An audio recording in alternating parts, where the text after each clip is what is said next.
DJ DJ DJ ও মাই god সীমানা ধরো ধরো ধরো ধরো ধরো ধরো সীমানা ধরো ধরো ধরো কি হলো? মিঠাই, এত মনোযোগ দিয়ে কি ভাবছিলে? অথবা কার কথা ভাবছিলে? গার্লফ্রেন্ড?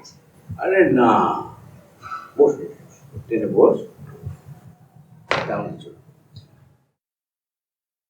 শোনো মিঠাই, আমার কাছে কোনো কিছু লুকানোর কোনো কারণ নেই। তোমার যদি গার্লফ্রেন্ড থাকে এবং সেটা নিয়ে কোনো ঝামেলা হয় বা তার সাথে যদি তোমার কোনো সমস্যা হয় বা তোমার মন খারাপ থাকে, তুমি আমাকে বলতে পারো। I can help you. আমাকে কিভাবে সাহায্য করবি? শোনো, মেয়েদের সাইকোলজি বোঝার ক্ষেত্রে ছেলেরা খুবই দুর্বল। মানে মেয়েরা কি চায়, কখন চায়, কিভাবে চায়, কেন চায়, সেটা ছেলেরা সচরাচর বুঝে না। আর বুঝতে চাইলেও অনেক সময় বুঝতে পারে না। সেই জন্যই আমি তোমাকে বলছি, তোমার যদি গার্লফ্রেন্ডের সাথে কোনো কিছু হয়ে থাকে যেটা কারণে তোমার মন খারাপ, তাহলে তুমি আমাকে সেটা বলতে পারো। আমি তাহলে তোমাকে বলে দিতে পারবো যে এখন তোমার কি করা উচিত। বুঝে গেল?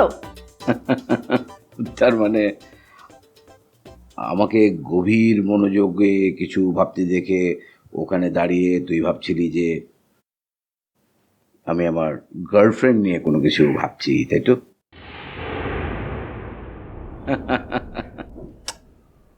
আশ্চর্য, এখানে হাসির কি হলো? তোমার কোনো গার্লফ্রেন্ড থাকতে পারে না আর তার সাথে কোনো সমস্যা হতে পারে না? না না না, পারে না, পারে না। বিয়ে, প্রেম, সংসার, এই সমস্ত বিষয় আমি অনেক আগে সারেন্ডার করে ফেলেছি। আমার কথা বাদ দে, তোর কথা বল। আচ্ছা, ভালো কথা, তোর ওই বন্ধুর না আজকে এখানে আসার কথা ছিল? হ্যাঁ ছিল তো, কিন্তু তুমি আর্লি ফিরবে না শুনে আমি প্ল্যান ক্যান্সেল করে দিয়েছি।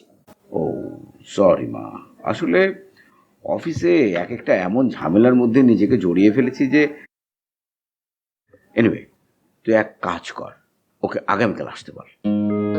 সিরিয়াসলি? হুম।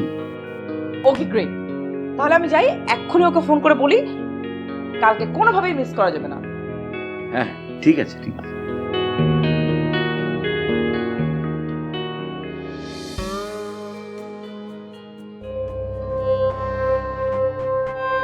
স্যার, আর কিছু লাগবে? হুম, লাগবে। আরো অনেক কিছুই লাগবে, কিন্তু সেসবের কোনো কিছুই তুমি আমাকে দিতে পারবে না।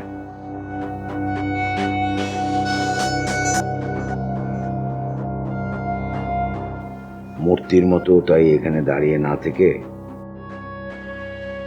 যাও এখান থেকে।